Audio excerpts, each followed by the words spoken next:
నమస్తే welcome to STV news. Vaikuntha ఏకాదశికి BHEL Venkateswara స్వామి ఆలయం సర్వంగ సుందరంగా ముస్తాబైంది. సంగారెడ్డి జిల్లా రామచంద్రపురం బిహెచ్ఈఎల్ లోని శ్రీ వెంకటేశ్వర స్వామి ఆలయం వైకుంఠ ఏకాదశి పర్వదినాన్ని పురస్కరించుకుని అంగరంగ వైభవంగా ముస్తాబైంది.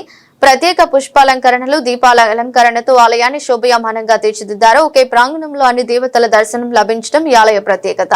ఈ సందర్భంగా ప్రధాన అర్చకులు రామకృష్ణమాచార్యులు మాట్లాడుతూ వైకుంఠ ఏకాదశి హిందువులకు అత్యంత పవిత్రమైనదని, పర్వదినమని తెలిపారు. ఈ రోజున మహావిష్ణువు వైకుంఠ ద్వారాలు తెరిచి భక్తులకు దర్శనమిస్తారన్నది భక్తుల విశ్వాసమన్నారు. మార్గశిర మాస శుక్ల ఏకాదశి నాడు భక్తులు ఉపవాస దీక్షలు, భజనలు, కీర్తనలతో పుణ్యస్నానాలు ఆచరిస్తారని, వైకుంఠ ద్వార దర్శనంతో మోక్ష ప్రాప్తి కలుగుతుందని పురాణాలు చెబుతున్నాయన్నారు. తెల్లవారుజామున 4 గంటల నుంచి 50 నుంచి 70 వేల మంది భక్తులు దర్శనానికి వచ్చే అవకాశం ఉందని, భక్తులకు ఎలాంటి ఇబ్బందులు కలగకుండా బిహెచ్ఈఎల్ యాజమాన్యం అన్ని ఏర్పాట్లు చేపట్టిందని తెలిపారు.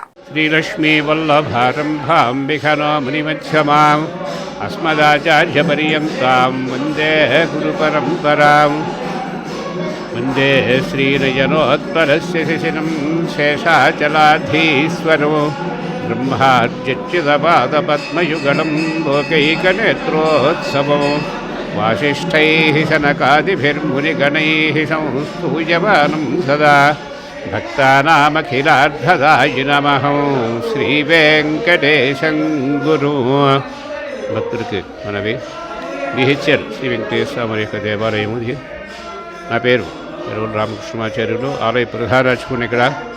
అయితే ఈ బిహెచ్ఎల్లో 1968లో బిహెచ్ఎల్ కార్యక్రమాలు మరియు కార్మికులు, భక్త బృందం అందరూ కూడా 1968వ సంవత్సరంలో స్వామివారిని దివ్య ప్రతిష్ఠ చేసుకుని వెంకటేశ్వర స్వామిని, తదుపరి ఆంజనేయ స్వామి, శివాలయం అన్నీ కూడా ఈ నరసింహ ఉపాలయాలన్నీ కూడా ప్రతిష్ఠ చేసుకుని ఇప్పటికే 58 సంవత్సరాలు అయింది ఈ దేవాలయం ప్రతిష్ఠ అయ్యి. అప్పటి నుంచి కూడా ఈ దేవాలయం భక్త జన సందోహంతో జాజ్వల్యమానంగా విరాజిల్లుతోంది. ఈ దేవాలయం వైఖానస ఆగమం ప్రకారం, తిరుపతి వైఖానస ఆగమం ప్రకారం ఈ దేవాలయంలో స్వామివారికి అర్చన కైంకర్యాదులన్నీ కూడా జరుగుతూ ఉంటాయి. ఇక్కడ ప్రతి సంవత్సరం కూడా మేలో వైశాఖ మాసంలో బ్రహ్మోత్సవాలు, శ్రావణ మాసంలో అధ్యయనోత్సవాలు మరియు పవిత్రోత్సవాలు ఇవన్నీ కూడా జరుగుతూ ఉంటాయి. మనకి ప్రతిరోజు కూడా ఉదయం 5 గంటలలోగా అయితే స్వామివారికి సుప్రభాత సేవా కార్యక్రమంతో మరియు ఆరాధనతో ఈ యొక్క కార్యక్రమాలన్నీ కూడా జరుగుతూ ఉంటాయి. అయితే రేపు వైకుంఠ ఏకాదశి సందర్భంగా పూర్వకాలంలో కుంభనికుంభులని చెప్పేసి 2 రాక్షసులు స్వామివారితో కొట్లాడి స్వామివారి దగ్గర ఆయన చేతిలో హతమయిన తర్వాత ఇప్పుడు వాళ్ళిద్దరూ కూడా వరం కోరుకున్నారట. ఏంటంటే, స్వామి నీ చేతిలో హతమయ్యం, అయితే మేము వైకుంఠంలో ఉన్నా ఎక్కడున్నా సరే నీ యొక్క దర్శనానికి రావాలి, అక్కడికి మీరు రాలేము కదా వైకుంఠానికి, అందుచేత మీ దర్శనం అయ్యేలాగా మాకు ఏమైనా ఏర్పాటు చేయండి అని చెప్పేసి ఆ కుంభరిద్దరు కూడా అడిగారట. సరే అని చెప్పేసి మీ అందరికీ మరియు భక్తబంధువులు కూడా చాలామంది ఉన్నారు కాబట్టి వీళ్ళందరికీ కూడా వైకుంఠం వచ్చే అవకాశం లేదు కాబట్టి వైకుంఠ ఏకాదశి రోజుని ఉత్తర ద్వారంలో నేను లక్ష్మీ సమేతుడై అక్కడ వేద్యము చేస్తాను.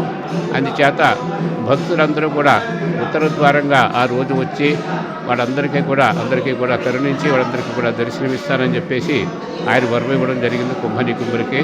అప్పట్లాగా అయితే కూడా కొన్ని వేల లక్షల సంవత్సరాల నుంచి కూడా ఈ స్వామివారికి వైకుంఠ ఏకాదశి రోజుని విశేష పర్వదినంగా స్వామివారి అందరూ కూడా వచ్చి దర్శనం చేసుకుంటూ ఉంటారు. భక్తులందరూ కూడా మన బిహెచ్ఎల్ దేవాలయంలో దాదాపు 50,000 నుంచి 70,000 దాకా ఇంచుమించు జనాలు వచ్చి ఈ స్వామివారి యొక్క దివ్య దర్శనం చేసుకుంటూ ఉంటారు ఇక్కడ.